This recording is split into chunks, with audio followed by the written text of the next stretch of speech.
Welcome back to a creative cast, where a creative cast of people talk about creative things. What's your name? I'm your host, Cali, and today I have with me... Christopher. What did I say? That was the laugh track. It was the laugh track. What was I saying We about have a laugh things? track. What was that? That was video starting on its own because YouTube likes to do that. I hover over something and it's like, start the video. And I'm like, please don't. No, stop! We're gonna get copyrighted. Anyway. Chris, what's your last name? What's your handle? What's your handle? Chris Morris. Is that it? Isn't it Chris Morris You can 3D? find Chris Morris It is. at Chris Morris. You said what was my last name, and then I said Morris. What's your handle on the interwebs? It is Chris Morris 3D. Yes. Cool. Very convenient. And then who the hell are you? I'm Marshaun Morris. You can find me at Marshaun Morris 3D. Marshaun. You can find me at MZD Artistry.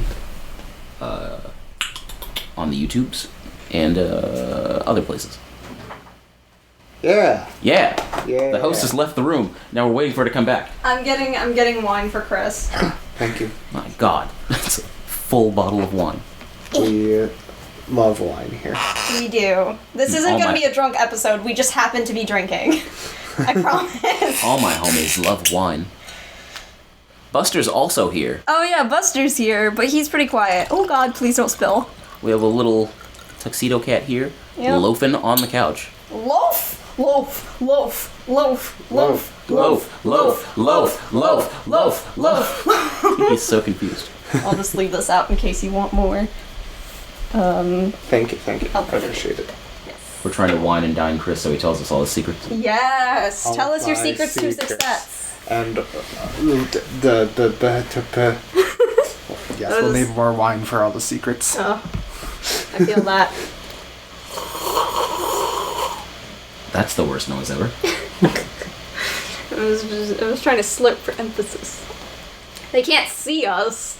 How else are they supposed to know I'm actually drinking? Nobody wants to know that you're drinking or eating. That's like number one of the audio things that piss people off. Some people like it though. ASMR. We could start an ASMR channel. I'm leaving the channel. No. This is how I this is how I break the news. Just wine sounds. Just wine sounds. JWS. S. Just wine sounds. Love it.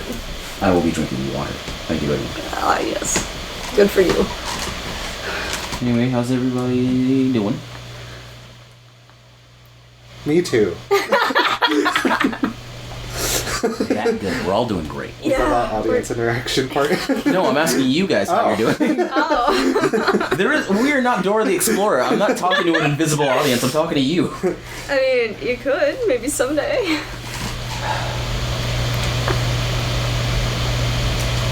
And now for our first caller. Oh, God. Buster, give us our first question. Can we call your parents just randomly in the middle of the night and be like, so you want to be on a podcast? They're probably asleep. They go to sleep when the sun goes down. My dad is gonna be awake for about another hour. So like 5:30. Yes. Oh my 'cause God. It gets so dark so fast. Are they old? Like, what the hell? They just enjoy sleep. I mean, I can't Understandable. argue with you I there. can get behind that, yeah. Yeah, I can't fight you on that Who one. doesn't like to sleep? Yeah. God, I love sleep. We've turned into a sleep podcast now. Guys, tell me about your most relaxing dream. Oh, my dreams are insane. You know this. Same dream. Yeah, Chris, have you had a relaxing dream recently? No. Yeah, you know what, me neither. To be honest. It's either no dream at all or I'm being chased by something. Nothing in between. My dreams are always pretty crazy. I'm like going on some wild ass adventure, and they're always super fucking vivid. Anyway, sorry I cut you off, Chris. No, Chris doesn't have any dreams. Don't worry, he's good. He doesn't have any relaxing dreams. I can't think of any dreams I've had recently. I have a hard time with that too. Like nights I know I definitely had a dream, and then like 20 minutes later I'm like, did I even sleep? It's always super jarring when I wake up knowing, oh my god, again? We thought you were done. My neighbor's doing construction at 8 p.m. Love you, buddy. Anyway, fuck it. Anyway, sorry everybody, just try to ignore that. What was I talking about? Dreams, I think. You were talking about your dreams, yeah. I was talking about my dreams. Oh yeah, it's really jarring to wake up feeling like I was doing something really important and then just nothing. Is that what you describe waking up next to me as? Nothing? That's not what I said. And then just nothing. The blackness. The emptiness of the void. I enter the void.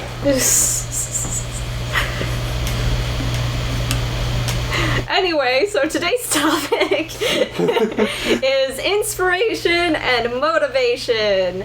Yay! And desperation. Hey! I mean, there is a little of that. There's a little bit of desperation and inspiration. Yeah, no.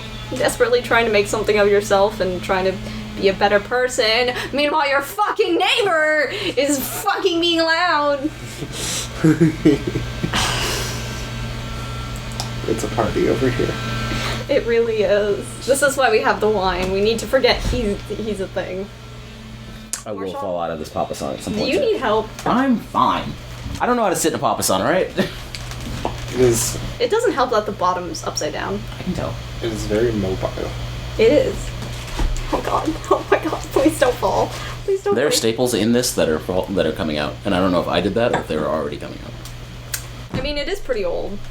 Sounds like you need some new staples. This episode is sponsored by Oh god, if only. Staples VPN. Staples. God, please don't fall and die. I'm not gonna fall. Jesus. I didn't know the bottom part was upside down. You just said you did know. Yeah, I lied, okay? I'm a liar. Marshaun. I lie about things when I'm embarrassed. Anyway, while Marshaun fixes the Papasan, don't crush Buster. Fill the silence. So Buster's so cute. Anyway, so Chris, what inspires you? Ooh, fart noises get me too. Fart noises get me all the time. I'm just so inspired by all noises. Let's see. What inspires me? That's a good question. I guess I'll go first while you're while you're thinking about that. There's a couple things that inspire me depending on what's happening. There's the general desire to be a good artist and be successful. These are motivations and the inspirations. Like, I'm motivated by my desire to be a successful artist and to help out my family. Desperately wanting to eat also inspires me. You know, gotta make ends meet, gotta eat. So that's one hell of a motivator. Gotta get the job done. Yeah. Seeing amazing artists do amazing things is always inspiring. Yeah, there's a lot of different levels to inspiration. There's the very simple level, which is oh, I saw a cool design on my Starbucks cup this morning. I like the colors it used. Now I'm inspired. And then there's the existential inspiration of I have to make art or I am pointless type of thing. Oh yeah. So, where do we start? Well, damn. I guess we can start with the supposedly easier stuff, which is like artists and things like that. Gotcha. And then we can smooth on over to the existential side of motivation. Yeah. Let's start with what is one piece of art from your childhood that you feel inspired you to pursue art in general, like, as you grew up. Got it. What is it? Not telling. Oh. Wow. I'll never tell. You're so good at this podcasting thing. If I could show it to you, I would, but it's lost to the sands of time. It's no surprise for you two to know that my dad inspired me a lot as an artist when I was little. It's not like he was like an artist or anything. He was more so a poet, and he did other things for money, but he liked to draw in his free time. And there was just one drawing in a sketchbook of a basketball player, and it was just a graphite drawing with a little bit of ink here and there, very thin, very well handled lines. I could tell from, I can't even remember the details specifically, but I remember enough of it to know that he had like a very quick, light hand. He didn't do too many long, wispy lines. He didn't do anything longer than like a couple centimeters every time, so he picked up his pencil a lot. But I couldn't tell that at the time, but there was so much detail on this big blank piece of paper in a sketchbook. And there were a lot of other drawings in there too that I really liked, but there was always this one that I always kept coming back to, because it turned a normal flat piece of paper into just something cool. And I saw that, and it always inspired me to want to do exactly the same thing. So in the back of said sketchbook, I used to put my little drawings of like swing sets and my aunt and like other family members and stuff, and they just looked like balloons with legs. But at the time, it was the best I could do, and that was enough to want to keep drawing. So that was like a big inspiration for me when I was little. Just that one drawing of some random basketball player in my dad's sketchbook. And it was shaded too. So it wasn't even just a line drawing. It was a line drawing. It had some very basic value on it. But to me, at the time, it was the coolest thing anyone had ever done, ever. And I wanted to do the same thing. Yeah. So that was like a first inspiration. And then you could also contribute like comics I used to read when I was little to that point without getting at all existential. I feel like I wanted to be an artist, and I started wanting to do art specifically because I wanted to make cool things. And that's going to come back in later in this conversation. That's going to come back. But I just wanted to make things that I thought were interesting, as opposed to any like deeper emotional or personal reason. It was always just I wanted to make cool things. Now it's your turn. My turn. Yeah. Disgusting.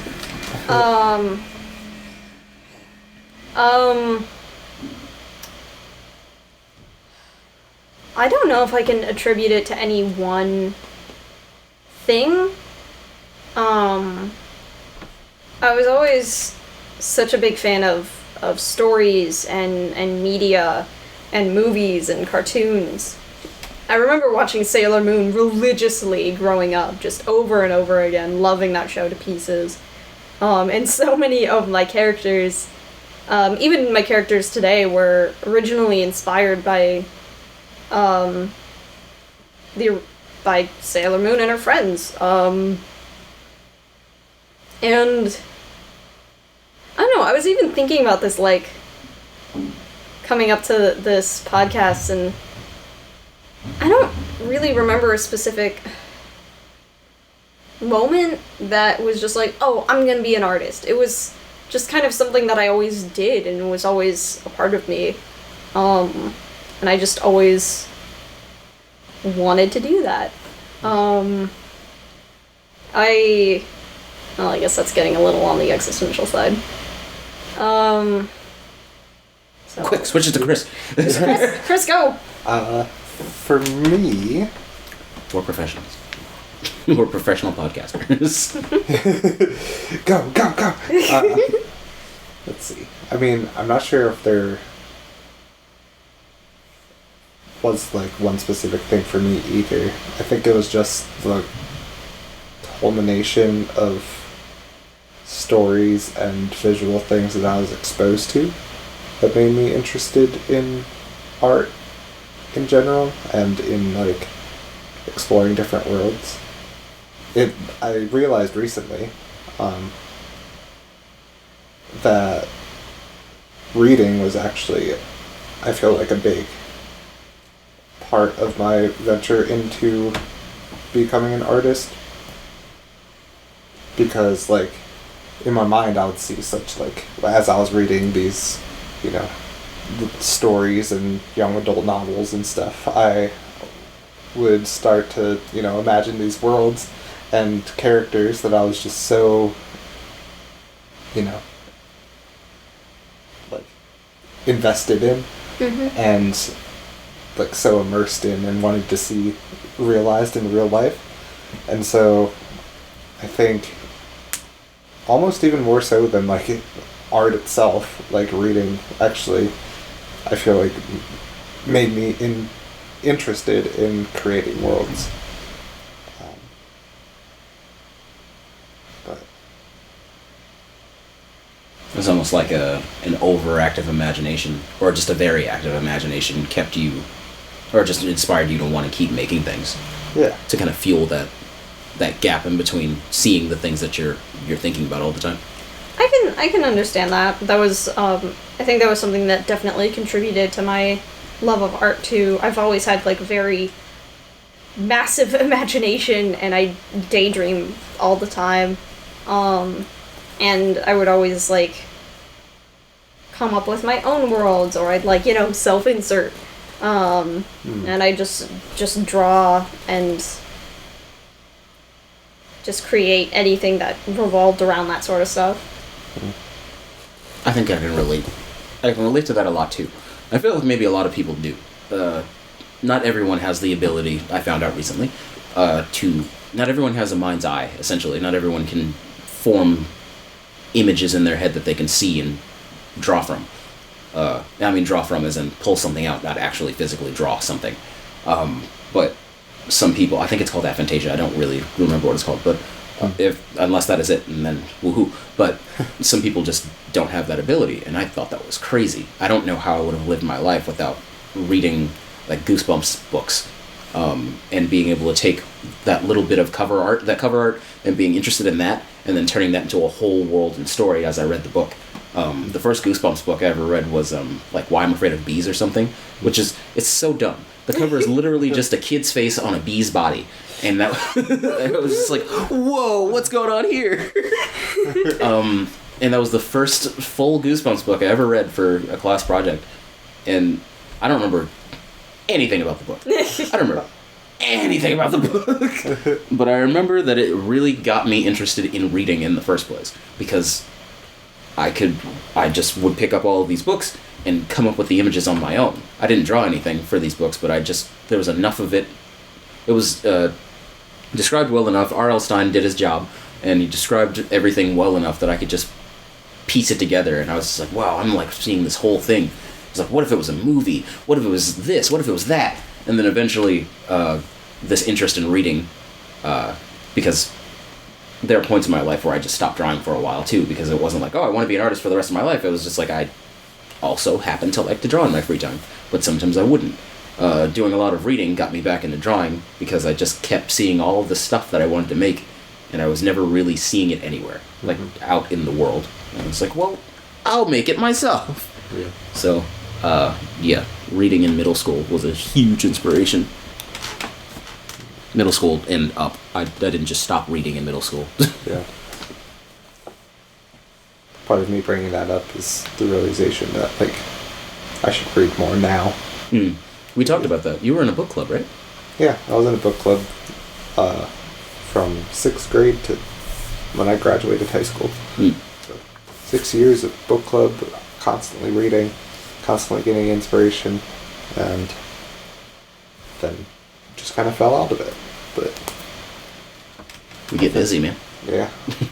I feel like something like that would be really nice, like, for us, because I would also really like to get into reading, but maybe instead of, like, everybody deciding on one book, we all, I don't know, people can have their own books and they just talk about whatever it is for a bit. I don't know. Yeah, that could be fun too, because everyone reads at different paces, and we already have so much going on. It was hard enough to schedule this podcast in the first place because life doesn't care about our podcast.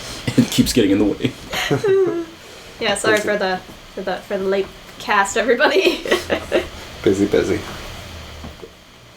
One of my goals for this year is to upload more videos, so yeah. So like, comment, and subscribe. Hell yeah! Yeah.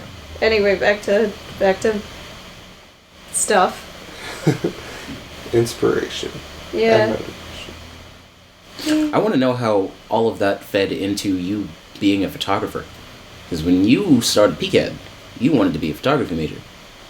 And you were obviously a photographer at the time. Who are you now? Trying to think back of how exactly that happened. I think, let me just expose myself here. I think my initial interest in cameras came from my days as a fingerboarding YouTube star. Oh yeah, forgot about your star days. Yeah, when I was in middle school, or maybe even elementary school, I had started a YouTube channel because I was super into fingerboards, aka tech decks, but not really. Fingerboards were much more advanced. Tech decks was where it was at. Yeah, and for that, obviously, I needed video cameras, so I got into cameras, and then from that, I kind of transitioned into getting into like taking pictures with cameras. So then I got a really nice camera, and it sort of just fell into place that I started liking taking photos. But I mean, around that time, that was all like, in high school that I was getting super into photography. I was also taking graphic design classes and drawing classes, and kind of exposing myself to a bunch of the various arts. And yeah, I don't know if it was necessarily like, I don't know if choosing photography when first entering college was necessarily a like a purposeful decision. It was just like what I felt most comfortable in, I guess. And then I slowly realized what I felt was interesting. Hell yeah, you found yourself. Yeah. Oh, The mascot's gone. No, Buster's leaving us. No. We have been forsaken. No. It's time for him to stay fat. He's gonna get some food. Probably. Oh, yep, there it goes. If you hear some crunching, that's Buster. And If your microphone is that strong, I'd be worried. You could hear the cat eating from across the room. We'd be talking like this the whole time. Well, I mean, I can also, I can adjust audio levels. I know things. Are you a techie? Can you tech? I can tech a little. Can you tech those? I'm a little tech. Pro audio engineer over here. I try.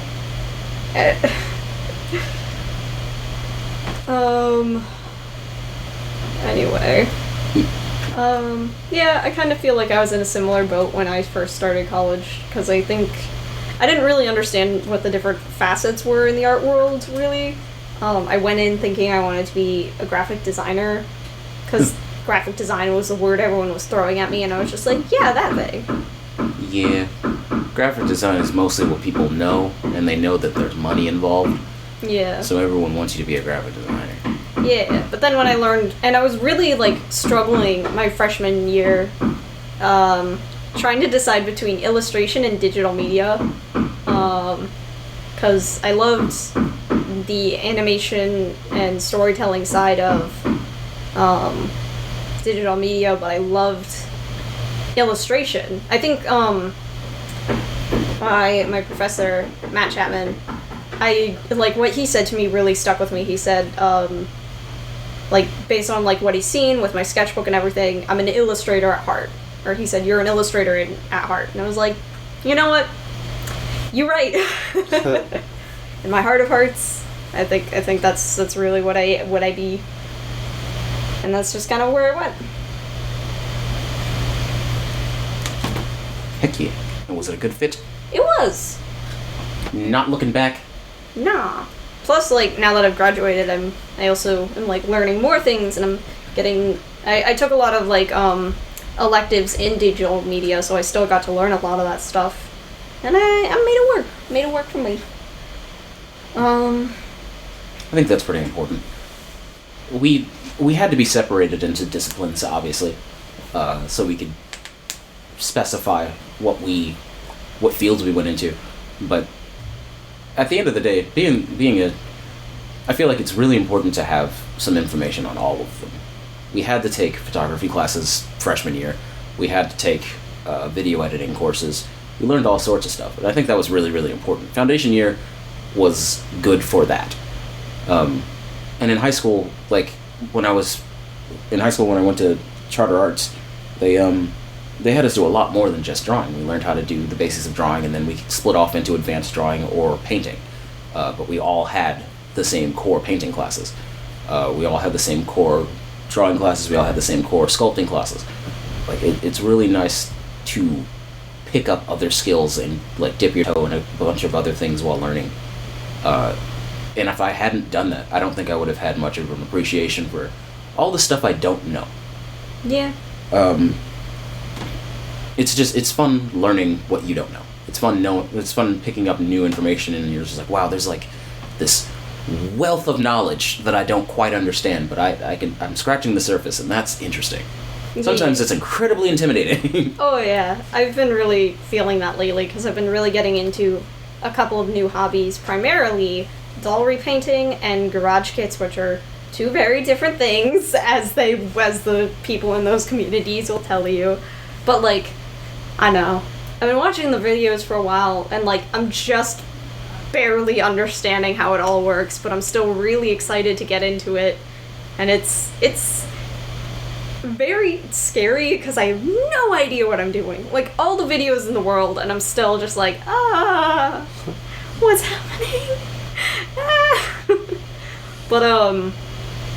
But the people, people whose videos I've been watching have been very inspiring to me. They've inspired me to want to try this new media. They make such cool pieces of art, and they just personalize it so much to them, and they just make it look so fun that I'm they make it feel inviting. I've been watching them go, and recently I was you know what, yeah, maybe I could do that. And so now I'm trying to, and it's scary, but it's exciting. Yeah. Seeing artists do stuff in mediums that you don't quite understand is definitely helpful and inspiring to try out something new. For sure. Yeah. There's this artist that I'm following that I should know the name of, but I don't. I'll try and find their stuff. Link in the description. No. Yes, I'll leave a link in the comments or something.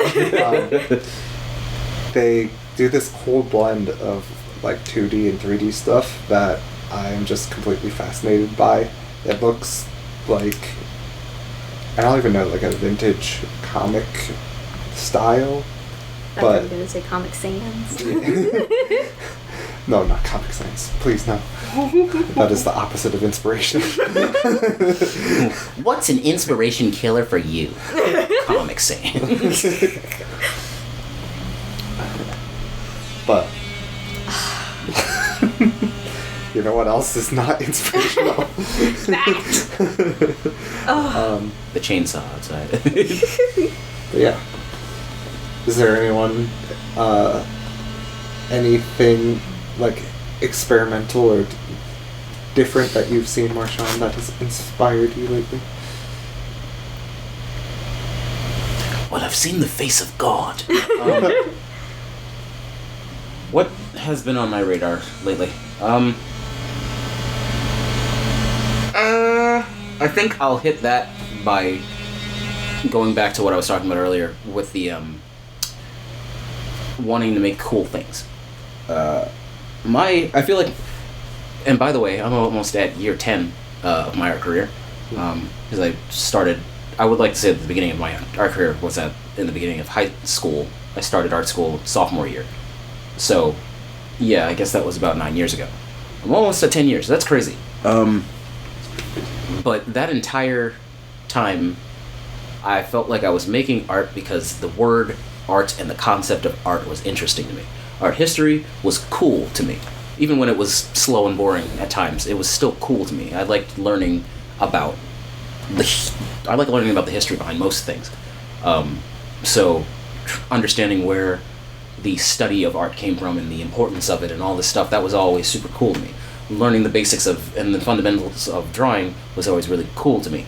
But all of this was just making things for assignments. I was always just making stuff for assignments. And when I didn't have an assignment, I always found myself not really knowing what I wanted to draw or what I wanted to do with the skills that I had been building up.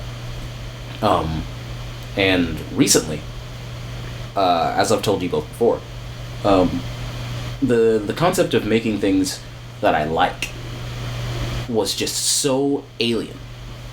And I had really thought hard about it, and I was like, why do I make art? What do I like? What inspires me to do things? And I was just like, the dumbest and most juvenile answer came to my mind. And it was just like, I like cool things. I like things that are cool. Clearly.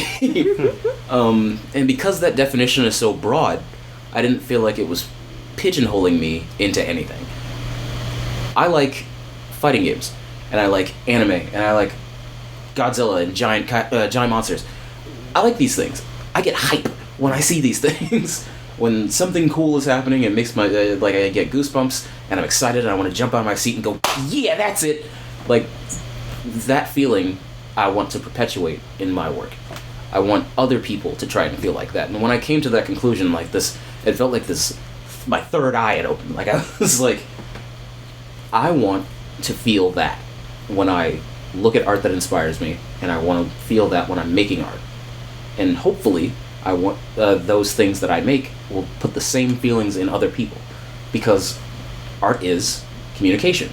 Any art form is communication of thoughts, feelings, techniques, personal practices, whatever you've discovered on your own and decide to put down on paper or put down on a plate if it's culinary, or put down anywhere and show it to people and have people see it and experience it and get reactions. That's all about communicating what's going on in your mind and in your heart and what you feel. I have a hard enough time explaining my normal emotions when I don't know how I feel most times of the day. But when it comes to art, I'm like, this is what I want to feel, and this is what I want people to also feel, and this is the feeling I'm trying to communicate, and that's what I focus on.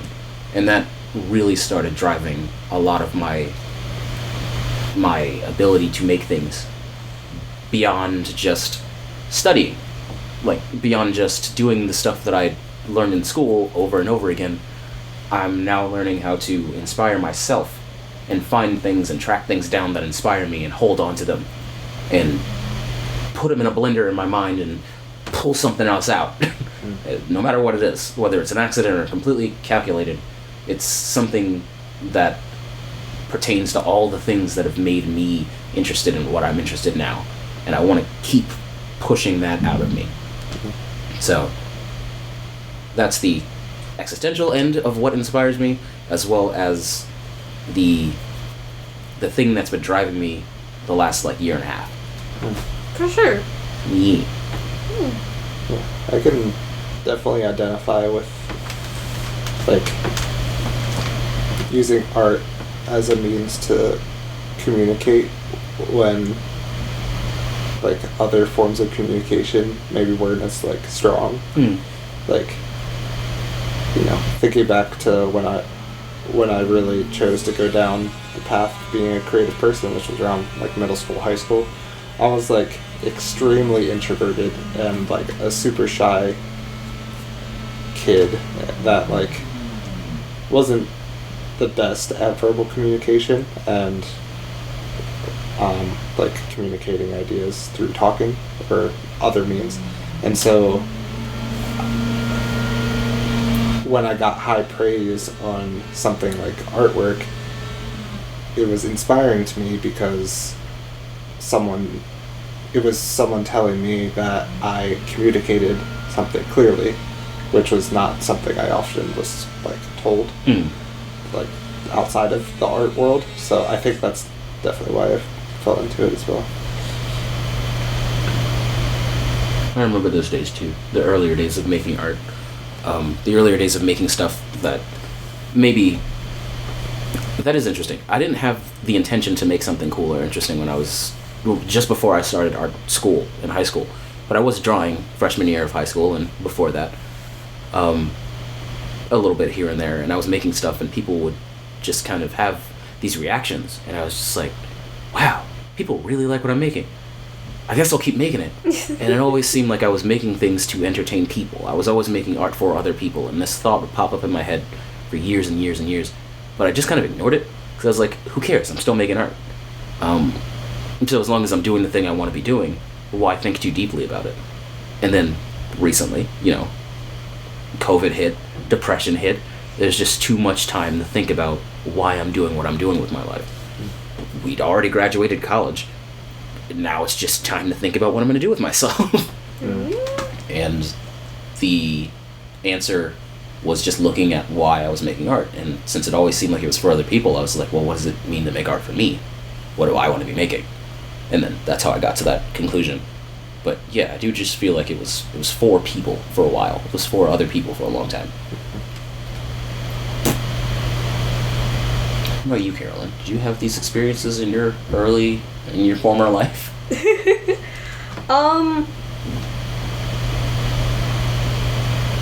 Art was just,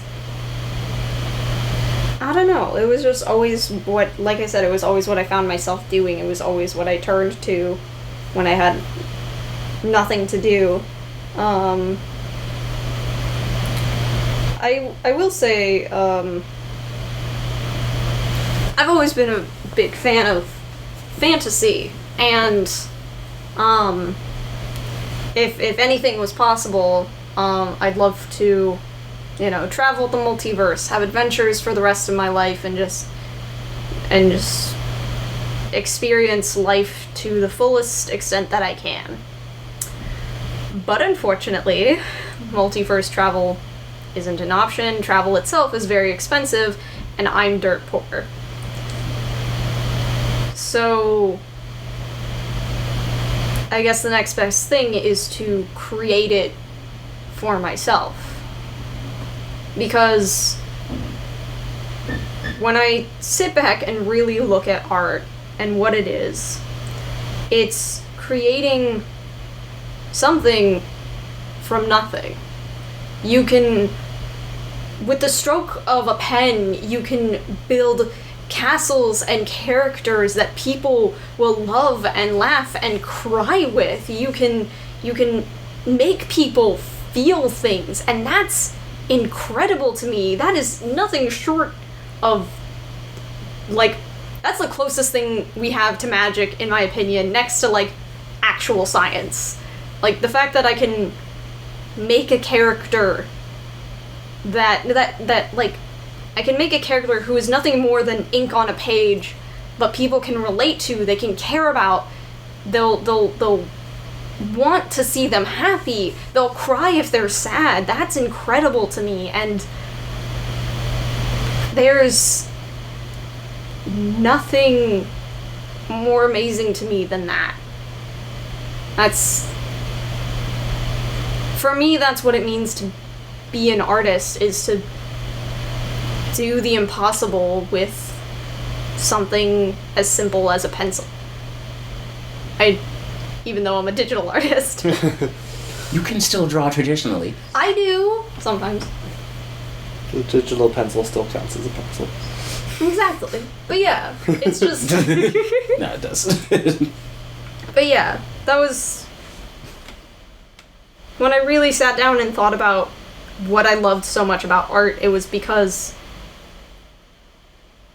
I may not be able to grow wings, but I can paint them. I may not be able to travel the world so easily these days, but I can draw it. Hell, I can even draw other worlds. That's why my avatar looks the way it does. I'd like to look that way if I could, but it's a bit of a hard aesthetic to keep up. Purple hair is very difficult to keep in It really is. maintain. Very much so. And I cannot for the life of me find my bow ties. So, it kind of sounds like your inspiration when it comes to making things is kind of half inspired by like internal motivation and external motivation. Yeah, I'd agree with that. I do it for myself because I get to create things that I fear I'll never see in the physical world. But I also do it for others because, like you guys said, it's a way to communicate. And I feel like a big part of like human existence is trying to get people to understand you and what you feel and what you see and Exactly. yeah. Yes. And being able to do that. Like, I've seen so many, like, stories and authors and artists who, at the end of the day, like, in their artist statement, they're just, like, I just needed to get these characters or this story out of my head and show it to people. And it meant the world to them that people not only received what they created, but received it so positively. And that's what does it for me. I assume you feel a similar thing with music, since you make music, Chris. Yeah. A sense of communicating. Like you have a vision, you have an idea of what you're trying to make. Of course, it's like any other art piece. But even if it's not a visual creation, it's still something that you're trying to get that feeling across. You're trying to get that emotion across. Especially, scores from movies. If it's a sad scene, it has to sound sad. You're not going to play upbeat jazz over a sad scene unless the mood calls for it or the tone calls for it. Yeah. That's definitely the case. I mean, it's another instance of just wanting to express your thoughts when words aren't enough. If I can, like, play the piano when I'm feeling sad, it often makes me feel better than trying to talk about why I'm sad. Exactly. And even if it doesn't, then it will lead to some beautiful art that hopefully will make someone else either less sad or, I don't know, something that people can relate to. Right. I think that's also important. I think that right there, the negativity of it all, of emotion, is also something that needs to be communicated. When we have hard times communicating, we have hard times maybe just mentally on our own, we talk to a therapist or some other professional, or we talk to a friend, or we talk to someone. But if you don't feel like you're getting those words out, something that hit me recently was I could just draw how I'm feeling. If I'm feeling stressed out and I'm feeling tired, that gives me a reason to be like, how would I put this into visuals if I can't communicate it? Because usually when I'm stressed out, I usually close off. I don't want to talk to anybody because I don't want anyone to worry about me, or I don't want them to, sometimes I just don't want them to know what's bothering me. But if I were to sit down and look at a canvas and say, what would I put here to express how I'm feeling? It's funny how much more abstract that becomes than when I'm feeling okay and I want to draw something normally representational. Everything I do is representational. I don't really do anything too abstract, but it's funny how when it's a strong emotion, that I can't express through words, that I don't know how to express properly, the artwork becomes a little more abstract, and it starts to change, and it almost feels like someone else is making it. When I found out that that was a thing, I was just like, oh, okay, so artwork charged by different emotions will feel and look different than what I usually make when I'm just in a calm state. So much more of me is now coming out, I feel like, as opposed to just making something that someone commissioned me to, or something that I had to do for an assignment. Now, the way I feel is starting to come out in my work in a way that it never has before. So I'm learning more about myself, and that in and of itself is super inspirational. Because now I feel like I've broken down a wall, and there's a million other things I can try and experiment with. And that's awesome. I never see an end to making artwork. It's why I think it's funny. Recently, I know I haven't been posting as much art lately, which has been on purpose. But occasionally, you've experienced this. Occasionally, someone will ask me if I'm not really interested in art anymore, or if I'm really interested in cooking and I want to just stay in the kitchens where I work. I'm like, well, no, I love art. As long as I have feelings and emotions, I love art. Yeah. And I love culinary arts too, but not as much as I like drawing and painting. I do what I have to do at work to pay the bills, and that does what it does for me. But I'm never going to stop making art for any reason at all. It fills me with too much of this intangible power. The power to just, I feel like I can say whatever I want to say, however I want to say it, if I can draw it and paint it now.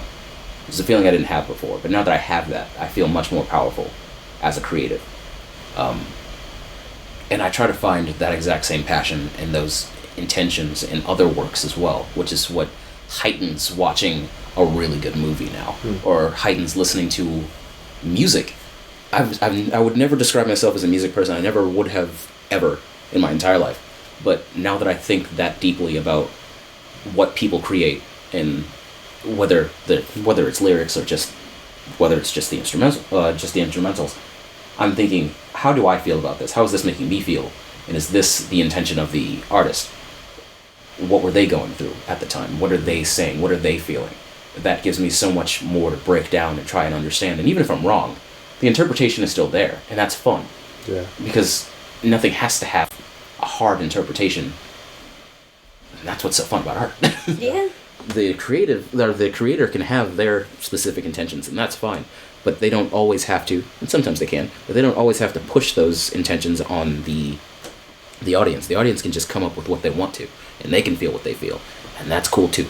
Yeah, no, it's cool to watch people, like I said, take like characters and movies and stuff like that and hold them so close to their heart because it meant something to them. It inspired them at a point in their life where they needed that, or it motivates them.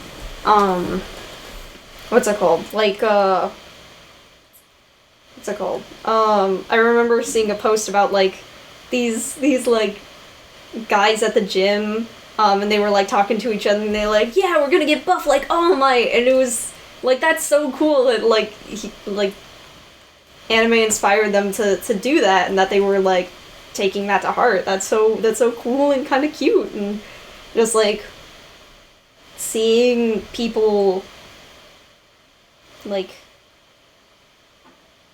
go through stores and see a cute figurine or like a mug or something and be like, oh my goodness, there's somebody I know that would really like this. Right. Mm-hmm. And like that could become a cherished family object. I mean, I literally have a mug from my Aunt Mare that means the goddamn world to me. It's just a mug of frogs, and she probably didn't think twice about giving it to me. It was just a random Easter present, and I love that mug to pieces. Not into pieces, it's still in one piece, but you know. Yeah, for now. Hopefully it stays in one piece. Yeah, fingers crossed. Yeah. Lost a lot of good mugs this year. Yeah, I agree with that wholeheartedly. Yeah. Yeah. People identifying with characters, and like that is such a strong connection. I've come to realize, like, in going to, I went to a work conference last week where we showed off a game that we've been working on, which is a SpongeBob game. And it's a SpongeBob VR game, and one of the most beautiful and lovely experiences happened where a little girl got on the ride and looked down at her hands and was like, "Oh my gosh, I'm SpongeBob!" And like just started laughing, like she was having the best time. Oh my god! Like I didn't realize it, but you know, it's definitely one of the most rewarding parts about being a creator, is seeing people connect and like find joy in the stuff that you make. And sure, it's not like, you know, an original character for me, but like, you know, just to be a vessel for that connection to happen feels really good. That experience for that girl wouldn't have happened if it wasn't for the work that you put in. Yeah. And you should feel good about that. Yeah. That's awesome. Yeah. Congrats, bro. That's so cool. Yeah, thanks. It was a really special moment. And it was cool, too, because, like, SpongeBob, I mean, not to get too much on a tangent, but SpongeBob is such a, like, universal IP at this point that I also had people that were our age, you know, 20-year-olds, even people that were older that were also identifying with it. Mid-20s. Sucks to suck, boys. Yeah, quarter of a century. But yeah, and then also the parents of the kids that were relating to it, you know, just huge motivation. I guess, like, to continue on the topic of motivation, kind of shift gears a little bit. Just like, as far as when in the creative process you guys receive the most motivation, for me, it definitely comes when I finish a project and see the reward from it, or see the reaction to it. Like, for example, when we finish a game at work and there's, you know, people are enjoying the finished product, or when I would post something on social media and it gets a lot of reception. Now, I mean, I barely post anything nowadays, but for me, it was almost always the end of the process. I was just curious, like, is it the same timing for you guys? What do you mean by the end? Do you mean you feel the most satisfaction when the project is finished, or you feel the most satisfaction when the project is finished and you get feedback? Like the moment you put down the mouse because you were holding it. Yeah, I think it has to be when other people see it. Okay, when it's been presented. Yeah, because I almost certainly feel like garbage until that point. Oh god, what a mood. I gotcha. Like, I am drained, I am tired when something is, like, before something is presented, because until that point I know that I can always make it better. But then when there's a positive reception to it, it's like, okay, I can breathe. I've been validated. It's fine. Yeah. I think, I get motivation at two main points. When I'm starting the project and then when I'm finished. But it's a little different. Like, I get inspired to do something, and that's when I start. And then the rest of it's just kind of like going with the flow. Unless, like, I see some cool art or I get motivated because I'm passionate about the project and I just, like, go for it. But when I show it to people, I don't know if I'd use the word inspiring or motivating. Well, yeah, maybe a little motivating. I think it's just rewarding to share something that I made and to see it received well. Like, I posted something today and I was just checking how it was doing because we were talking about that stuff. And it's doing pretty great, and that makes me happy. Even when I showed it to some friends the other day, before I posted it, I was really happy, and I felt really rewarded to see how happy they were to see it. That was really cool. That was a good moment. I had a little taste of that this week as well. I posted a quick-ish sketch I did, and I haven't been, my relationship with social media is so interesting, because it's not that interesting. I'm not interested in making art specifically for other people anymore. Unless it's specifically a commission, then obviously I'm making it for money. But yeah, money. But I've never really been good with social media, and I don't really see myself ever really mastering it in the sense that I thought I needed to. But now I feel I'm more interested in trying to master it in a way that I want to. So I've just been posting work to show. I've been posting work super recently, just to have a portfolio and let that just be a portfolio. I'm not trying to get comments. I'm not trying to say anything special with my words. It's just art. The art speaks for itself, and that's it. Because that's all I really care about the social media for. And I posted something earlier this week, and I didn't put anything on it. I didn't put any hashtags on it. It was just meant to be there and sit on this thing so people can see what I've been working on. And I got comments, and the first one was from you, Carolyn. But and that was super nice. But you could have just come upstairs and talked to me. Nah, it's funnier this way. But our I don't know if you remember Brandon from he was in one of my drawing classes. I think he was a year below you. He used to live next door to us. Tall, blonde hair, glasses. He left a really nice comment, and he was saying how he was thinking about me, and he hasn't. He was wondering when he was going to see something new from me in a while. I didn't get super emotional or anything, but it was just nice to know that somebody actually was thinking about me and my work and wanted to see something new from me. He doesn't have my number. He couldn't have texted me. He could have sent a message over anything, but it was the fact that I posted something and somebody was actually really happy to see it. And it wasn't this finished product, and it wasn't like this crazy over-the-top finished thing, but like somebody liked it, and that was cool. Yeah. I can't really say that that's why I make the artwork, but it definitely helped. Yeah. But to answer your question, I feel the most motivation. I'll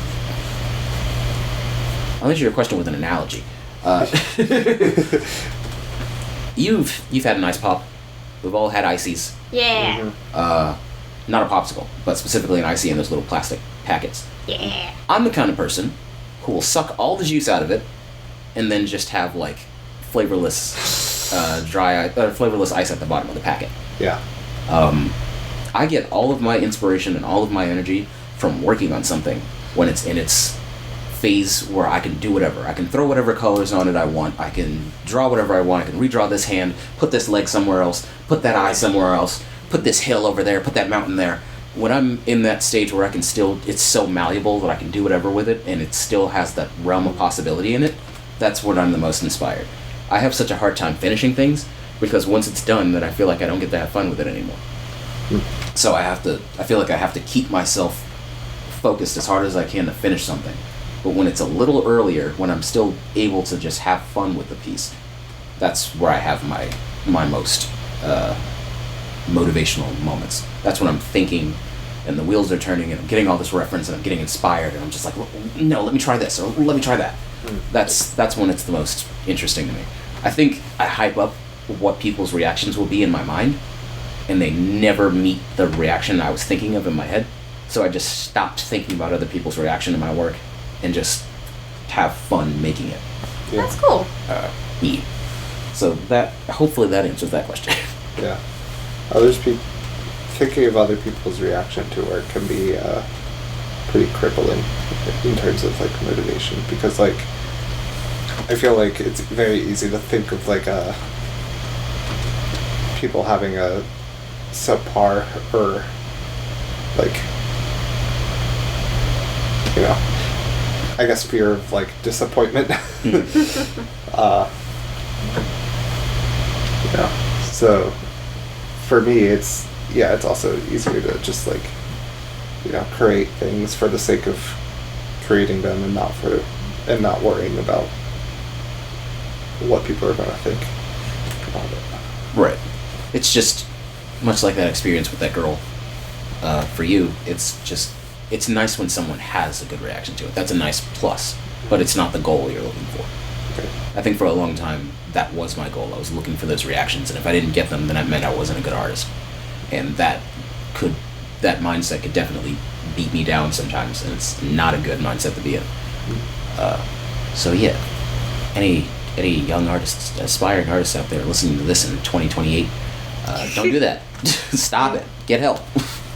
I will say, on the slightly devil's advocate side of things, I struggle really hard with...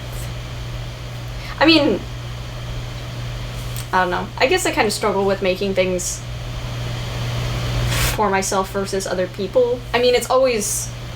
Not always, but it's usually for myself first. Like, I try to go with what's fun or, like, an idea that I think is cool. And I've been running with that a little bit more because Marshaun here has inspired me.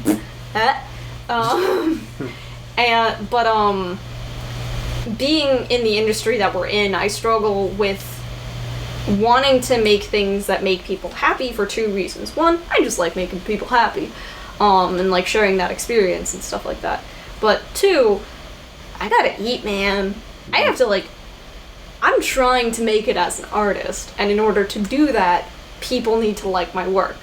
Yeah. And that's kind of where my internal struggle comes in, because I'm like, if I didn't care, who knows what would happen. But the thing is, I kind of have to at least a little bit, because food. Yeah. Because I have to eat, and I have bills to pay, and I got rent to meet, and it sucks. That's the struggle of the anxiety of being a creative. Exactly. At that point, because you want to make things that make you happy, and not care what anybody thinks about it. Quoting Bo Burnham, by the way. Yeah. But I also do want to make people happy. Like I said earlier, it's amazing that I can create something that people can care about. Exactly. That motivates them, that inspires them. That's so cool to me. Love that. Achieving that, however, is very difficult and also super daunting. It's a double-edged sword, yeah. Yeah, especially, like, watching, like, seeing amazing artists, like, pull it off. It's just, like, on one hand, you prove that it can be done. On the other hand, oh god, how the hell do I, like, live up to anything close to what you've done? Because, and this is kind of where, like, the opposite sides, like, this is why you need motivation and persistence and stuff like that, because these are the things that drag me personally down. But it's like, I don't know, I've watched a lot of like artist talks, and I've like read articles and things like that, and it always seems to come down to like two major things. One, hard work, and two, some luck. Yes. It's really annoying. It's always some luck. There's always some goddamn Some luck. people just happen to get smacked in the face with $1 million, Yeah. and they win. They win at life, and it's crazy. Or they're just like in the right place at the right time. They're invested in the right app at the right time. They're invested in the right media. They post. They talk to the right random hobo on the street. Turns out they're a movie director, and their book gets turned into a movie. Exactly, and it's like good for you, man, but also just a little fuck you. Just a little. Yeah. Just the tiniest fuck you. Because I'm like, God, I know I can't wait around for my big break, because that's not how it works. I have to nothing's gonna come to me on a fucking silver platter. Hell, not even a bronze platter. I gotta go forge that shit myself. I gotta go make it. I gotta put in the best thing that I can. This is how I kind of reason with myself when I get this deep into the anxiety. I tell myself, the best I can do is the part that I can control, which is the work hard part. Because, like, I'll work as hard as I fucking can, and even if nothing comes of it, at the very least, I'll be assured in myself that I did my best, and I had fun along the way. I got to create some fun stuff, I got to make some cool friends, and at the end of the day, isn't that what matters? Whoa. I'm skilled enough. I can make money in, like, a day job way. I just don't want that to be forever, that's all. Yeah, I think speaking on the lucky note, I think the biggest thing that I can suggest to people, well, one, is to do step one of that, which is the work hard part. You have to work hard. Be invested in working hard, too. Don't just work hard because you feel like you have to. Work hard because you want to. Yeah. And then, regarding the lucky part,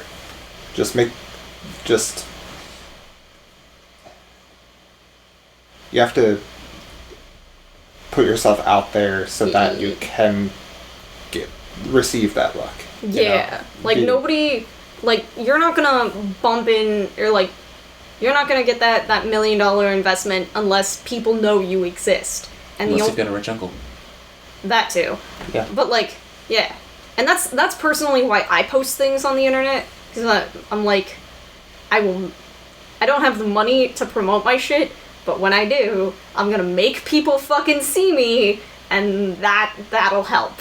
Because if I can make people see me, you gotta make people notice you. You have to make them see you and what you have and what you do. Because, we've talked about it before, there's 7 billion people on this planet. You have an audience out there. You just have to make sure they can find you. So, our address is... Oh god, please no. But I was talking with people today about how I initially found the job that I have, that I'm very grateful to have. And yes, part of it was working hard so that I had the portfolio to show them. But a big part of it was finding out that they existed by a random interaction I had in a coffee shop. So there's that luck. There's a fine balance of putting your head in a screen and just doing work, but also being open to networking and talking to people to find those opportunities. Never underestimate the power of nepotism. Never underestimate the power of preparation, perspiration, luck. Yes. Perspiration? Yes. Work hard, sweat, and get lucky. Precipitation. Precipitation. Never underestimate the rain. Oh, God. I guess passion can be another P in there. Passion's really important, I guess. Yeah, being passionate is really helpful. Other people's passion can be a motivator as well. Oh, also on this note of trying to make it big, I guess I can call her my mentor. I did an internship for her, now I do some freelance projects for her, and recently she's been giving me little motivational talks every time I go to her. Well, they're not always motivational, but they're good industry information about not getting ripped off and keeping your friends close, because be careful who you call ugly in high school or middle school or whatever, because you never know where they're gonna end up. And that whole just keeping in touch with people is very important. But I had a point to this. Shoot. Aha, it's not me this time. Where was I going with this? Oh, I had a point. What was it? Mentor. Telling you things. Yes. About the industry. About the industry. Preparation. Perspiration. Luck. It was something about making it and... Oh, right. She said something, and I'm sure this is a quote some people already know, but it's still something that, it's good to keep in mind. Be careful who you treat on the way up, because you sure as hell will meet them on the way down. Yes. Yes. I know that one. Yeah. Don't be a dick to people, especially if you make it big, because people will remember that, and it's becoming increasingly more important to not just make good work, but also be a good person. Cancel culture is real, and it is scary. It is pretty scary. Yeah. People get canceled sometimes without even really deserving it. Yeah, no, and that really sucks. Poor Johnny Depp. Hey, he's rich. He'll get over it. Yeah. But yeah, so all good things to keep in mind. Be good people. Be a good person. Don't be a dick.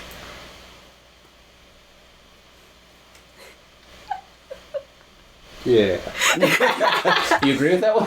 Yeah. Yeah, Be a dick I like sometimes? that. What's going on with you? No, don't be a dick. No, of course not. Don't be a dick. What? Oh god. Oh, the roommate's home. I might cut this part out. We'll see. The roommate's home. And cut. Good to see you, Chris. Good to see you too. We'll leave that part in. Just how are you? Be. Well, you know. Nice to see you. Where were we? Inspiration. Perspiration. It was sweaty. And luck. Yeah. Yeah. What is something that inspired you this week?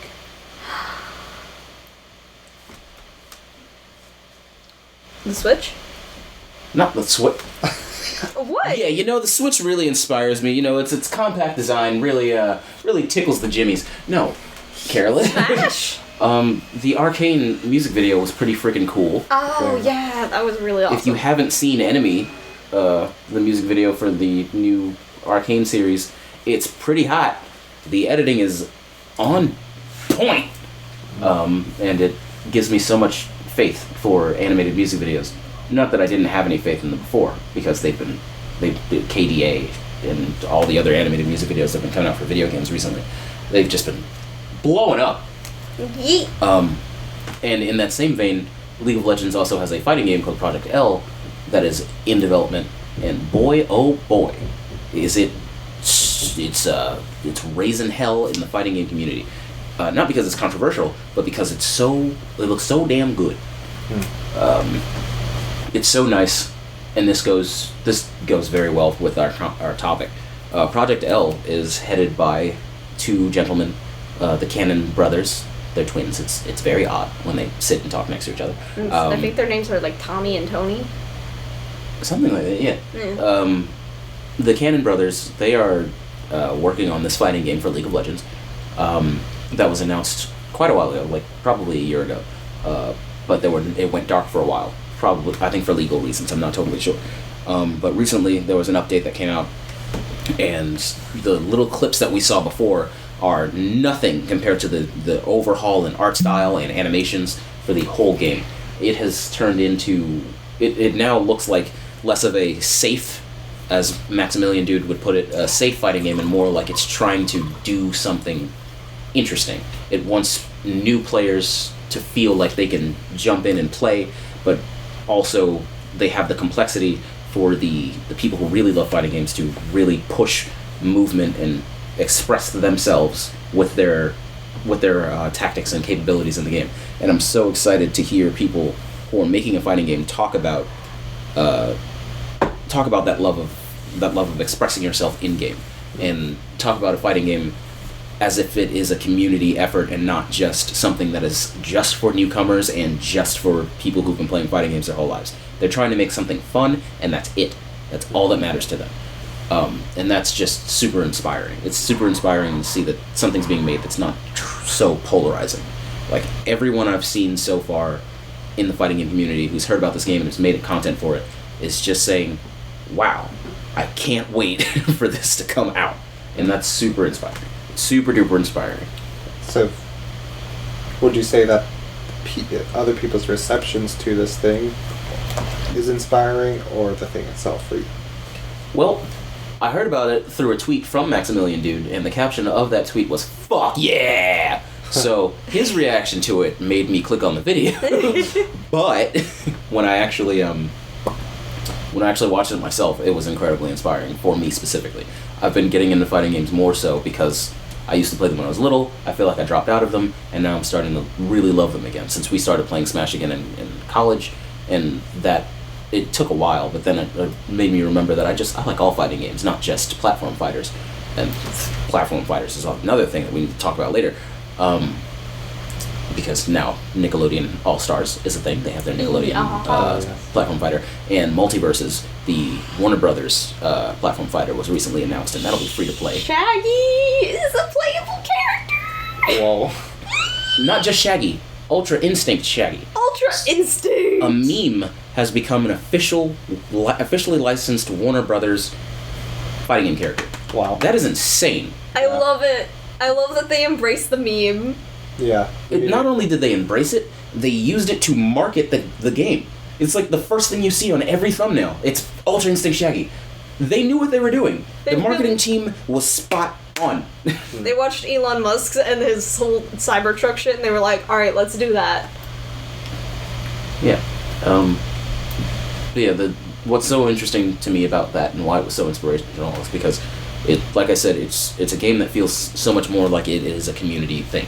When new fighting games come out, it tends to just be a trailer. You get to see what happens in the game. You're like, wow, that looks cool, and then it comes out.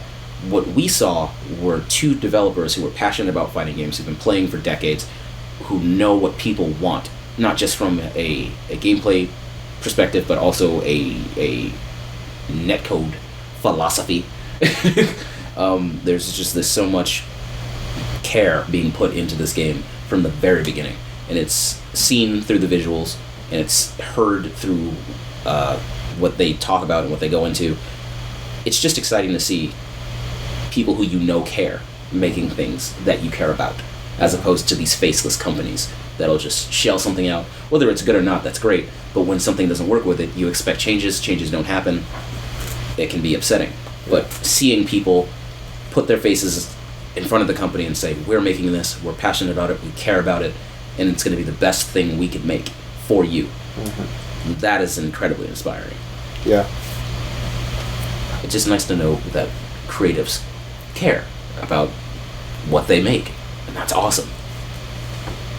Yeah, I feel like a lot of times you can tell when people behind a project really care about it, or when it's something that, it was just a cash grab type of thing.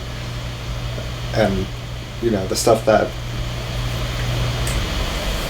you can tell a lot of care has gone into is often the most motivational stuff, because then you start to think about like not only viewing the work itself and being inspired by that, but also the people behind it and how much work and how much of themselves they put into this thing, and being inspired by their work ethic.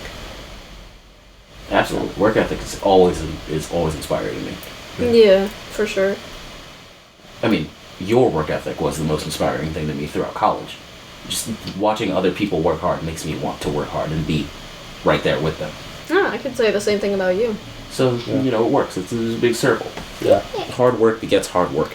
Who inspires you to work hard? My mommy. I mean, a lot of people. Definitely during college, it was, the people that I surround myself with, such as you guys.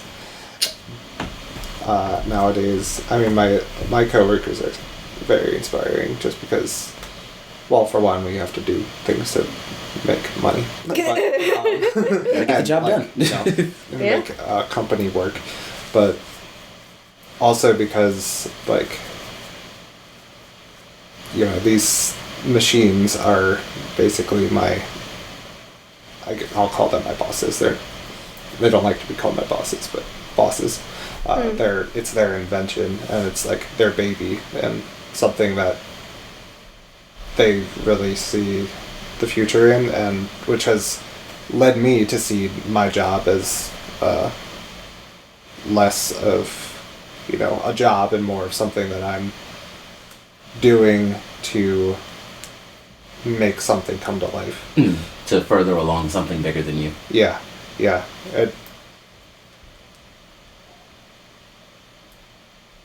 I kind of have to be careful in riding the line between, is this my job or is it my legacy type thing. It's a dangerous line to straddle, but that's something I've been thinking about a lot, and I've been talking to a lot of people about is the idea of being an artist and leaving behind a legacy, and that being part of your inspiration. Maybe we can make legacy a topic for next week, or the next podcast. Because I also have had very deep, unfortunately existential thoughts about leaving behind a legacy. I'm hella existential, especially this past week. Like, I've had, like, 2 panic attacks about, like, death. Small topic. Small topic, death, Yeah, You've heard of them, you love them. Bitty baby. And, yeah, I think making, like, legacy the next topic would be cool. Yeah. But, what inspired you guys this week? Oh, right. That question. Besides the reception to our game, I'll go with another piece of media, which is something else that I saw at the conference, which was a 4-player VR experience that it was a cooperative zombie game, but it was basically just like an open room that you could run around, but in the virtual space they put up walls and separated the rooms, so basically it was like Call of Duty Zombies but in virtual reality. Okay. And I played it with my coworkers, and it was just like the inspiring thing about it for me was just how fun and like social an experience it was, despite it being so disconnected from our reality. Like, when you go into a virtual headset, there's often this sense that you're isolated in this like virtual space. But something like that showed me that like being connected in a virtual space is such a cool feeling and can enhance a social connection you have with people. So yeah, that was inspiring. It is pretty interesting. It's interesting that like you've already had so much time working with these people, so you would say that you already have a decent connection with them. Yeah. But playing this interactive experience together deepened that relationship further, and that's also pretty cool. Yeah. Just another layer that you probably didn't know you had until you did this thing. Yeah, and it was a relatively like simple zombie game. Like it didn't have like a narrative or anything, but it was just I don't know, it was just fun. Pretty much. It doesn't have to be anything more than that. It was fun. Yeah, that's really awesome. Fun for fun's sake. Yeah. Yeet. Carolyn. Oh god. Jeez, what inspired me this week? I think I'll just go back to the doll repaints and the garage kits. I think specifically why they've gotten my attention so much, aside from just being a really cool medium, or just like seeing the things that these people make is really cool and inspiring. To actually list off some names this time, Leona's Workshop is a really great garage kit channel, like one of the only ones, but she's really amazing. She's very thorough. She's like lists all of her materials all the time, and is just really knows her stuff. And her videos are really fun to watch. I've rewatched them like a bunch of times. And then in terms of like the doll repaints, I got into the doll repaints because I was waiting for Leona to upload her next video.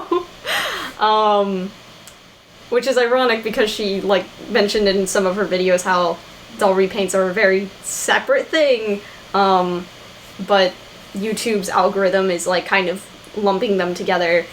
But I'm fully aware of the difference. In terms of like the doll repainters, Enchantarium was a really big inspiration to me. Like, just the vibe of their videos, the cool characters they create, their focus on like diversity. They made a trans doll. Like, that didn't even cross my mind. They were just like, yo, we're just gonna chop the tits off this lady and, like, sculpt her body to be more masculine. And I was just like, yo, that's really fucking cool. That's such, like, I don't know, that was just really cool. And seeing, like, some of the outfits and stuff they made a doll with crystals. That was really cool. And then Delightful has the amazing ability to go from, like, the cutest Lolita pastel fashion to just dragons and demons and crazy shit like that. Like, seeing her body mods are insane. And very inspiring. And I think what really got me into these two different, art subcategory medium things is because, like, for a very long time, I've prioritized needs over wants. Not to say that I, didn't indulge in wants, but things like figurines, was always something that I was just like, oh, it's just something that's meant to look pretty and nothing more. Like, I was always just like, oh, I have other things that I need to prioritize with my money. And I'm still not really in a place to indulge heavily in wants financially. But maybe it's because I'm an artist now. I don't know what the reason is, but I'm kind of letting myself enjoy these things that I used to tell myself I wasn't allowed to because I just wasn't an option. And again, that's not to say that I didn't indulge in wants when, like, earlier in my college years, and I have, like, Polly Pockets for days in my dad's basement. But, like, around high school, I started prioritizing, and, like, it was also a little bit of the way I was raised. I was always told, like, oh, you always go for needs and comfort instead of wants. Like, you always go for that stuff. We don't need to get you that extra shirt. Like, it took me ages to find Hot Topic because we always just shopped at Goodwill. Like, I didn't know about Hot Topic until I was in, like, high school. Like, that was, so, and that blew my mind because I didn't know that you could get anime stuff anywhere nearby. I thought that was just, like, a pipe dream to get anything anime related at all. The first time I went to Hot Topic was to get a My Little Pony shirt. Yeah, oh my god, like, I got my first My Little Pony shirt there, and, like, they didn't have it in my size, but the worker, she was really nice, and she was, like, determined to get me something that was in my size. She was just like, yeah, I'll always help out a Pegasister, and I was like, oh my god! And that was, like, such a cool moment to me, because That's super sweet. yeah, because, like, I always felt really isolated in the things that I liked, and just isolated in general. And to know that there were, like, other people out there who also liked the things that I liked, especially grown-ass people liking My Little Pony like me. I was very comforted by that, and I realized I got off on a huge tangent. But yeah, I've been really inspired to just let myself enjoy these things. And I'm indulging in them responsibly so. I've only got 3 dolls so far, and I'm not splurging on materials. I've only got, like, a couple of things. I'm gonna make a video about, like, repainting them and stuff. So I'm pretty excited about I'm that. excited to watch it. Yeah. It's gonna be a hot mess, I can tell you that. It's gonna be a hot topic. But yeah, that's my shtick. Sponsored by Hot Topic. Oh god, if only. But, I mean, I can relate to that a lot. Just, like, the idea of being in a bubble and then breaking that bubble is just, like, it's a huge place of, like, inspiration, motivation. Like, I mean, you're saying, like, shopping at one place and then finding, this brand new exciting thing, like, that just ignites a certain fire in your brain that, like, cool things are possible. Yeah, no, that was, like, the coolest moment ever. Yeah. So, like, Cool things are possible. Dreams do come true. and I had a similar thing when I was working on one of the games that I was working on. And I was just like working on it for so long, just grinding, and then, getting really burnt out on it. And then just one day I chose to like try out a game in VR, just like a new game. I haven't played a new game in a while, and I learned a bunch of stuff from that game, but also just felt this like energy fill back up. And it's such a real thing that like artistic energy is something that you need to take in order to put out. Yeah, it's fuel. Yeah. Your artistic muscle in your brain and in your hand. It needs to be recharged. Yeah. And I have the same situation where like I sit down and I think I can just work forever, and then after a few hours I'm like, wow, I could be doing anything else. I'm so tired. But then I'll watch a video about something that I think is really cool. I'm like, oh yeah, there's joy and awesomeness in the world. And then I go right back to making art because I'm like, yeah, I want to make things. Yeah. Yeah. I think the natural progression of this conversation is to ask you to take the thing that inspired you this week and ask how it motivates you to work. Since the topic is inspiration and motivation. You right? Well, bitch, I have this week off. Yeah, well, you're kind of done working for now. No, it's definitely something that, like, it's one thing to say you're inspired by something, but to tangibly turn that into, like, translating that into, the work that you do put out is a whole different thing. Right.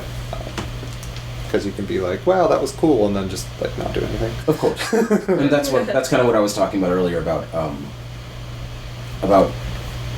the creative muscle and how it's like not just the creative muscle, but how motivation and the communication from different art forms can be kind of like this intangible thing. It's so much more in my head about feelings that other things give me, as opposed to taking something specifically and using it as reference. Like I can't listen to a song and I'm not going to listen to a song and turn that into a painting, though I could. But the feelings I got from the song, I can turn into a painting, is what I mean. Like, that's how I turn something completely abstract from art making into art. I think that's what I'm looking for here with the question. Which, you have a week off, so you don't have to go first.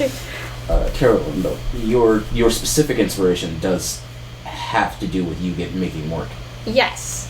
I lost my train of thought. Oh god.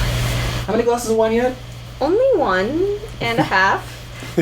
Anyway, look. So, watching the videos really inspires me to create the things that I've been seeing. Like I said, I even got some dolls to actually repaint. Maybe not this week, because there's a lot that I need to get done before Thanksgiving. Happy Thanksgiving, everybody, by the way. Happy Thanksgiving. Gobble, gobble. Gobbledygook. Anyway, yeah, they're inspiring me to do something new and something creative and indulge in something that I haven't let myself do in a long time, which is play with dolls. I realize that there's a lot more to it than that. It's going to involve a lot of toxic chemicals and shit, and just a little scary body horror stuff of ripping dolls' heads off. I realize that. But I'm excited to indulge in something that used to be such a big part of my life. Polly Pockets were like the biggest deal to me. Me and my friend Julia, we would play them all the time as kids, and those memories hold a very special place in my heart. And this is kind of scratching that very old, very nostalgic itch for me. And I'm really just, I don't know, I guess just being told that it's alright to do this. Like I said, like this it's a little scary because like I've been thinking for so long that I'm not allowed to do something that's purely for aesthetics, ironically, because I'm an artist. I mean, but who's to say that it would be purely for aesthetics? Who knows that it could turn into It totally could. something. It totally could, and that'd be amazing. But as of right now, my broke ass is just sitting here with some dolls, and I want to make something fun and cool for the sake of being fun and cool, and it's nice knowing that that's okay to do. It's cool seeing other people do that, and just by proxy almost being told, like, hey, it's okay to indulge these habits. Like, it's not like you're gambling your money away, you're not being irresponsible with it. It's okay to just have fun. And that's inspiring, and the videos are motivating. And that's me. Marshaun, your turn. No. No. Before I answer the question, I think it's really important to understand that our generation is weird in the sense that we still kind of remember what it was like before the internet, kind of, sort of. And now we have everything. It's all blown up and we have all these things that we have. The next generation was just kind of born into having all these things. But because of that, our parents come from a generation where this idea of playing with dolls as an adult, or playing video games, or working on or in video games, or being an artist, seems like either an unstable career choice or just a weird habit. Maybe something you shouldn't spend your money on. But we're kind of unique in the sense that now those things that made us happy as kids, we can still find ways to, one, make ourselves happy as adults, and two, maybe even make some money doing it. Yeah. And even if we don't, at least it was fun. That's cool. I feel like a lot of people, when they grow older, before us, they just kind of lose all the things that they loved as children. Not everyone, but a lot of people do. And they're fine with abandoning those things because it means being an adult and having to do adult things. But being an adult doesn't mean that you can't act like a child sometimes. In the right, this is a time and a place, but in the right moments. Yeah, I remember seeing a post that was basically saying, like, hey, don't forget, you're an adult now, and part of being an adult, like, indulge that, like, make the kid that you were proud. Like, get that ice cream, get that stuffed animal, like, especially for people who were robbed of a lot of that stuff as a kid, like, especially do those things now. Like, if you weren't allowed to have dolls as a kid, fucking get yourself a doll. If you weren't allowed to wear makeup, buy yourself some makeup. If you've never made a pillow fort. Make a pillow fort. If you've never carved a pumpkin. If you've never carved carve a fucking pumpkin. Like, you're an adult now. Who's gonna tell you to stop? And, like, if somebody tries to tell you to stop, what kind of fucking audacity do they have? The line, the witch, the audacity of that bitch needs to get out of your life. Or at the very least, get out of that situation. Hell yeah. Anyway, to answer the question,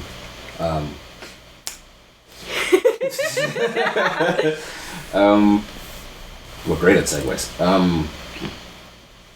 Learning about Project L and the whole thing with the fighting game community is motivating to me, even though I do not work on or in video games. I would like to, but it's not so much about the video game aspect of it. It is about the fact that something is being made that rallies a community to just be like, yes, you do that, that's awesome. And also, when I see somebody, or when I see like something being made that's just really cool, really interesting, that hits all the marks of being like, it's really trying to be something genuine and cool, it's really trying to be something inspirational, that just makes me want to make things to also make people feel that way, like I was saying before. So, like, the elation that has come from the fighting game community after hearing about this game being made just makes me want to work on my children's book more. and it makes me want to be creative more and see what kind of feedback I can get from people. But also, more so than that, it's about working on something that I care about and bringing that to fruition and seeing where it goes as it gets larger. Seeing a project come from nothing and turn itself into something, and not just something, but like the talk of the town, is really cool to me. And I want to work on things that are worthy of being the talk of the town eventually, or at least the talk of my little town, the talk amongst my friends, something worth investing time into for myself and other people. So that's how that translates into motivation for me.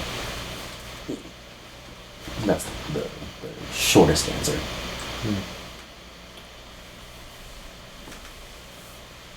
So we're gonna go back to you, Gotcha. Yeah, I'm thinking about that zombie experience and how am I going to translate the inspirational feeling that I got from that into motivation for my own work. I think it doesn't have to be specifically your artwork, just your work.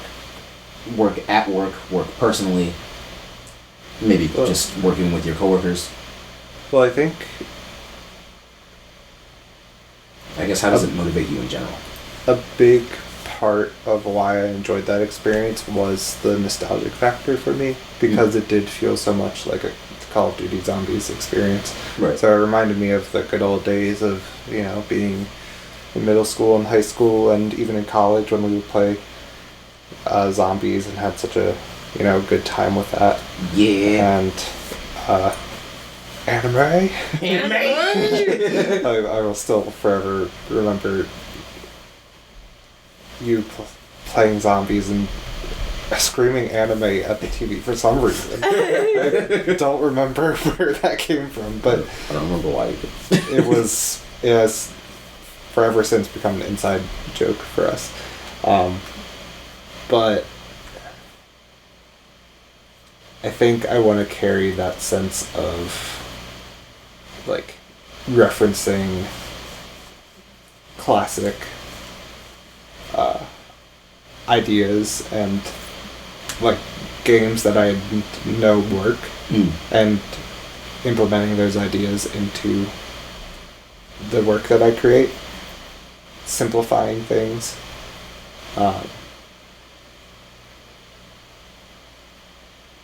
leaning into the nostalgia that SpongeBob can carry more. Those are some ideas that I took from it for sure. Nice.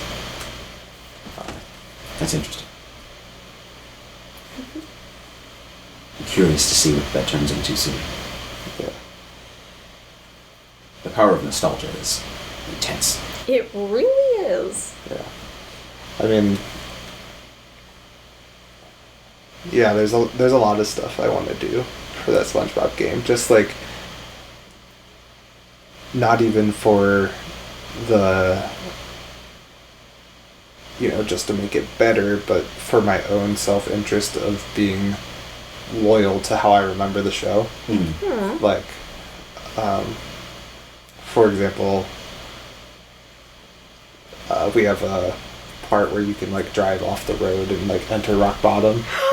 Oh my god! So like building out that sequence so that it matches that episode and the intensity of that moment in the show. That sense of nostalgia and connecting to that childhood part of me is like a huge part of why I want that part to be cool, not just because I want it to be cool for the sake of being cool. That's really awesome. Yeah. I think that's really awesome. You just said that, but I also think that's really awesome. I was gonna say it's cool, and I was like, he just said cool like 5 times, Callie. It's synonyms. Get your swords out. Look, we're tired. We've all been working all day.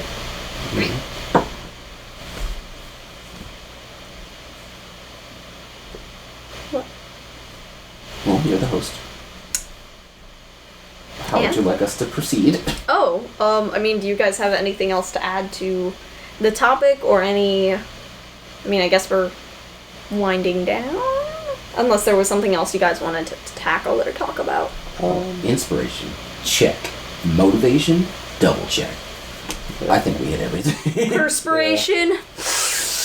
I'm pretty sweaty.